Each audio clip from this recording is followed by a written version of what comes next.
Halo, assalamualaikum warahmatullahi wabarakatuh. Ketemu lagi sahabat Kang Edi Banyuwangi. Kali ini akan sedikit dibahas tentang kenapa saat mengobati pengobatan non medis atau mengobati kepada pasien yang terkena penyakit non medis alias santet dan jenisnya. Kenapa para pelaku spiritual atau para sahabat-sahabat yang lain saat mengobati itu kadang-kadang bisa muntah darah, ya. Jadi kadang-kadang ada sahabat-sahabat spiritualis saya mengobati penyakit non medis itu bisa muntah darah. Ada dua penyebab. Yang pertama, kemungkinan karena dia lupa dengan la haula wala quwata illa billahil aliyil azim. Yang kedua, kemungkinan karena tidak kuat menahan beban saat menetralisir energi negatif tersebut. Oke, poin pertama, kenapa kok mungkin lalai dengan kalimat la haula wala quwata illa billahil aliyil azim?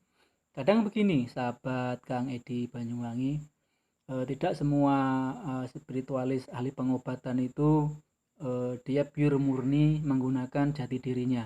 Maksudnya kadang-kadang kita merasa punya ilmu, kadang-kadang kita merasa punya kelebihan, kita bisa dengan ini itu kita bisa mengobati penyakit-penyakit non medis seperti santet dan lain sebagainya atau sejenisnya. Dan mungkin sahabat-sahabat spiritualis saya juga merasa dia punya pegangan ini dan pegangan itu, dia punya amalan ini dan punya amalan itu, dia punya jurus ini dan merasa punya jurus itu untuk menanggulangi, menetralisir penyakit non medis tersebut. Yang akhirnya apa?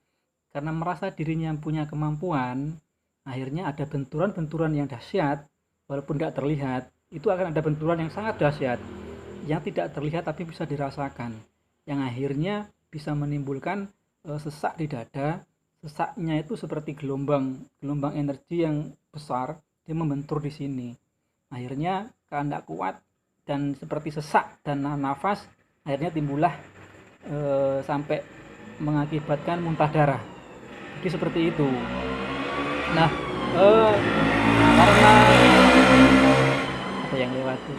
Karena kelalaian sang spiritualis tadi, si ahli pengobatan tadi, karena dia sudah merasa mempunyai sesuatu di dalam dirinya, akhirnya dia melupakan itu semua, bahwa bagaimanapun juga benturan-benturan itu saat dia merasa punya yang negatif itu akan melawan, karena memang merasa dilawan atau ditantang. Nah, itu yang menimbulkan sampai terasa sesak seperti bengkak, tapi nggak bengkak, jadi seperti ada gelembung energi di dalam dada.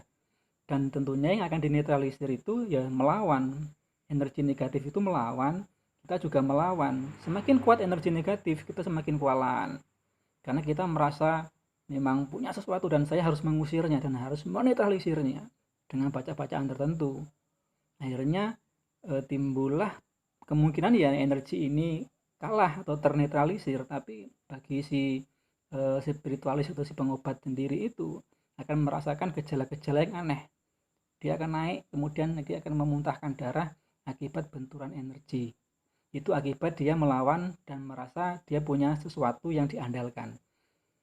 Yang kedua, dengan ikhlas, dengan menggunakan kalimat la haula wala quwata illa billahil aliyil azim, sang spiritualis atau si pengobat itu memasrahkan segalanya kepada Allah.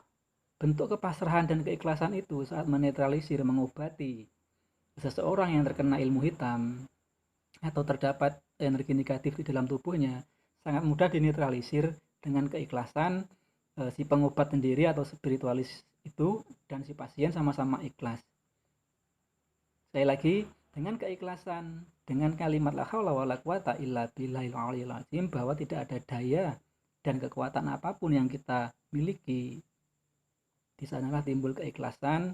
Siapapun yang bernaung di dalam tubuhnya si pasien tetap juga adalah hamba Allah. Jadi kita berusaha menggunakan cara welas asih. kita menggunakan cara ikhlas.